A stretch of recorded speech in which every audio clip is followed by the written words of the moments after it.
يا صباح الورد والفل والياسمين على عيون احلى متابعين. صباحكم زي اللبن الحليب، صباحكم ابيض زي قلوبكم. النهارده بقى عندنا روتين مش عادي. النهارده عندنا روتين كله حيويه ونشاط وطاقه ايجابيه. تابعيني لاخر الفيديو ان شاء الله تستفادوا منه. قبل ما نبدا الكلام تعالوا نصلي على الحبيب قلبنا يطيب. اللهم صل وسلم وبارك عليك يا حبيبي يا رسول الله. النهارده بقى يوم من اجمل ايام السنه. النهارده وقفه عرفات، كل سنه وانتم طيبين. ويا رب كل اللي في نفسه حاجة تتحقق، ويا رب يجمعنا كلنا بلحظة الوقوف على جبل عرفات. الله على تكبيرات الحجاج. اليوم ده فعلا من الأيام الجميلة اللي أنا بحبها جدا. بحب أسمع تكبيرات الحجاج. يا رب ينول كل حد الأمنية ديت. وكل سنة وانتم طيبين، ويا رب يجعله عيد سعيد عليكم وعلى كل حبايبكم، وكل اللي انتوا بتتمنوه تحققوه اللهم امين. انا بقى بصراحة في اليوم ده لازم بقوم بدري جدا. كان عندي بقى غسيل كده في الغسالة من بالليل، طبعا طلعته ونشرته، وقلت بقى نجهز فطارنا النهاردة. انا من العادات اللي انا بعملها دايما ان انا بجهز فطار يوم الوقفة، طبعا لاننا احنا بنبقى صايمين. وكمان الاكل اللي بعمل كمية بتفيض عندي اليوم العيد. زي ما انتوا عارفين يوم العيد ده انا لازم اعيد بصراحة، يا اما اقضي نوم يا اما بقى لازم اقعد ارتاح.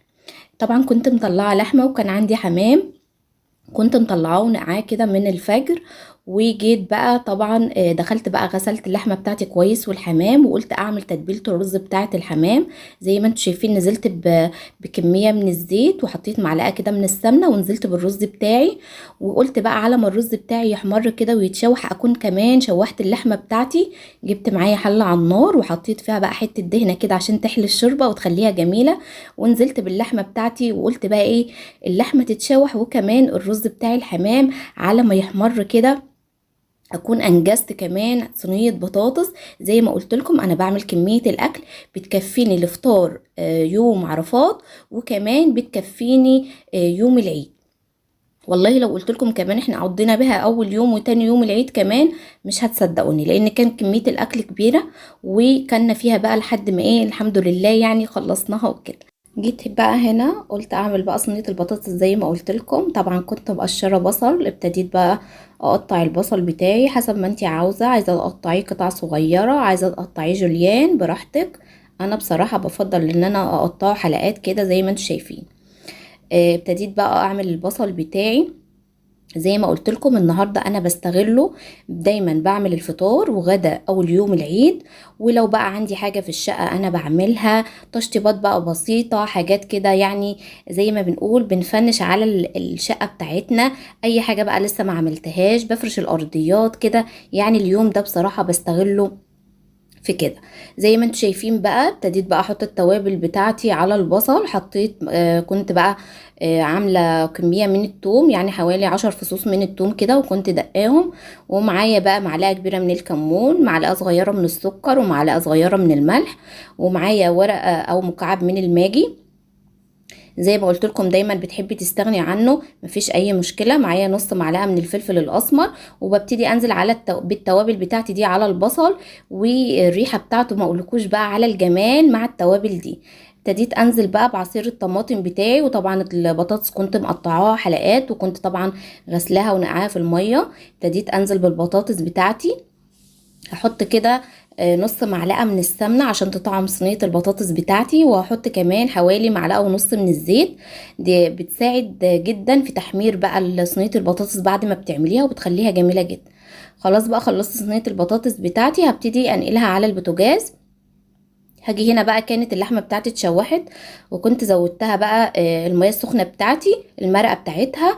وابتديت بقى انزل بيها بقى على التوابل اللي بعملها عليها. حطيت بقى البصل بتاعي وطماطميه متقطعه 4 ارباع، حطيت مكعب من الماجي، حطيت ورق لوري، وحطيت نص معلقه من الفلفل الاسمر. طبعا ما بحطش الملح غير لما اللحمه بتاعتنا كده بتدخل في السوا. انا بصراحه بحطها نص سوا كده، في نفس الوقت تبقى اللحمه بتاعتي متملحه وجميله، وفي نفس الوقت ما تاخدش مني سوا كتير. هنا بقى كانت صينيه البطاطس غليت معايا هي على النار، هبتدي اهدي عليها بقى عشان تستوي على نار هاديه.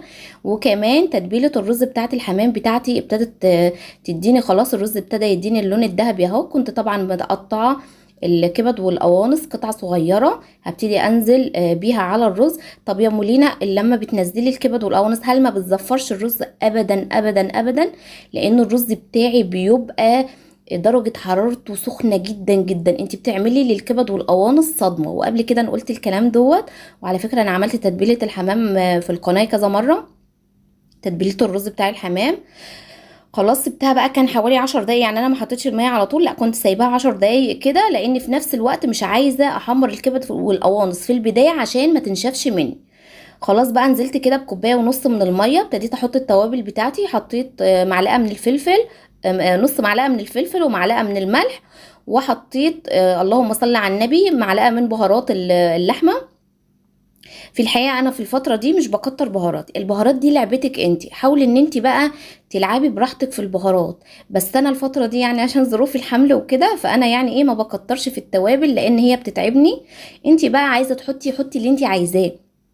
انا بصراحه حطيت زي ما قلت لكم معلقه من الملح ونص معلقه من الفلفل ومعلقه من بهارات اللحمه، واللهم صل على النبي، وحطيت مكعب من الماجي. وزي ما قلت قبل كده وبقول دايما، اي حد ما بيحبش مكعبات الماجي او المرقه في اي اكل ممكن تستغني عنها خالص، يعني مش لازم تحطيها.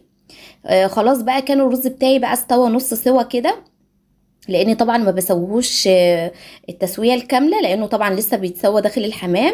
كان استوى معايا نص سوا. جيت بقى هنا جبت بقى طبق معايا كده، عشان طبعا ما زفرش الرز كله، باخد فيه كميه على قد الحمام اللي انا بحشيه. زي ما انتم شايفين اهوت، باخد بقى على قد الحمامه اللي انا هحشيها، عشان الرز اللي هيفيض مني طبعا لسه هسويه تاني عشان هستخدمه في الاكل لسه. زي ما انتم شايفين اهوت بحشي الحمام ازاي، طبعا انا عملته معاكم كذا مره في القناه. انا بقى باجي هنا عند الرقبه كده اللي انا طبعا خلياها بتاعت الحمامه، وبقلبها لجوه، بعملها زي القمع كده وببتدي احشيها. وكمان بعد ما بخلصها كده وبساوي الرز طبعا ما بتمليش الحمامه قوي، يعني بتدي الرز بتاعك مساحه عشان لسه هيستوي. طبعا الرز لما بيستوي بيتمدد داخل الحمامه، فانا بديله مساحه كده عشان الحمامه منك ما تفرقعش. زي ما انتم شايفين اهو خلصت بقى حشو الحمام. جيت هنا اعمل بقى ايه المرقه بتاعه الحمام بتاعي. جبت طبعا لتر كده من الميه، نزلت بطماطم وبصل، ابتديت انزل بالتوابل بتاعتي، حطيت ملح وفلفل وورق لوري ومكعب من الماجي. حطينا ملح من البداية لان طبعا الحمام مش بياخد معانا سوا كتير. الحمام سواية يا بنات ساعة الا ربع بالظبط على النار، يعني 45 دقيقة، وبتطفي عليه وبيبقى مستوي وجميل جدا. ابتديت بقى انزل بالحمام بتاعي، وخلاص طول ما المرقة بتاعتي بتبتدي تغلي بهدي النار عليه لمدة 45 دقيقة او ساعة الا ربع. جيت هنا بقى قلت اعمل بقى كده عصير. كان عندي بقى عصير برتقال من اللي هو المجفف من رمضان بقى. بصراحة قلت بقى كده احطه في الخلاطة اضربه بقى كده بحبة من السكر، وكمان حطيته بقى في التلاجة كده عشان يرطب على قلوبنا بعد صيام يوم جميل. جيت هنا بقى حمرت الحمام، وكمان حمرت صينية البطاطس زي ما انتم شايفين اهو، وبدأنا بقى نجهز فطارنا. يلا لو انت وصلت لحد هنا من الفيديو ما تحرمنيش من لمسة ايدك الحلوة على اللايك، عشان اللايك بيرفع من الفيديو وبيشجعني. ولو انت اول مرة تشوفيني، انا ام لينا ودي قناتي. انزلي اضغطي على كلمة اشتراك اللي تحت الفيديو ونوريني في عيلتي الصغيرة، واضغطي على كلمة الكل عشان كل ما انزل فيديو جديد يوصلك بيه اشعار يا ست الكل. بقول لكل حبايبي وكل متابعيني على القناة كل سنة وانتم طيبين، ويا رب يجعلوا عيد سعيد عليكم يا رب، اللهم امين. وبقول لهم ربنا يكبر بخاطركم زي ما انتوا جابرين خاطري دايما بتعليقاتكم الجميله وكلامكم الجميل اللي بيشجعني. خلاص هنا كنا بقى خلصنا الفطار بتاعنا اهو زي ما انتوا شايفين. حمرنا بقى الحمام بتاعنا، واللحمه بتاعتنا كمان كانت استوت. وادي الرز بتاع الحمام حطيت عليه كرنيب كده من الشوربه وسويته، يعني بقى كملت التسويه بتاعته، وكمان عملت رز ابيض عشان البطاطس. وزي ما انتوا شايفين اهو كمان صينيه البطاطس بتاعتنا جميله، وادي العصير اللي احنا عملناه. يا رب دايما فيديوهاتي تعجبكم، يا رب دايما اكون ضيفة خفيفة عليكم. بحبكم جدا جدا، بشكركم جدا جدا على كلامكم الجميل. ربنا ما يحرمنيش منكم ابدا، ويا رب يجعله عيد سعيد عليكم يا رب انتوا وحبايبكم، اللهم امين. يا رب اكون ضيفة خفيفة دايما دايما عليكم. بحبكم في الله، اسيبكم في رعاية الله وامنه، والسلام عليكم ورحمة الله وبركاته.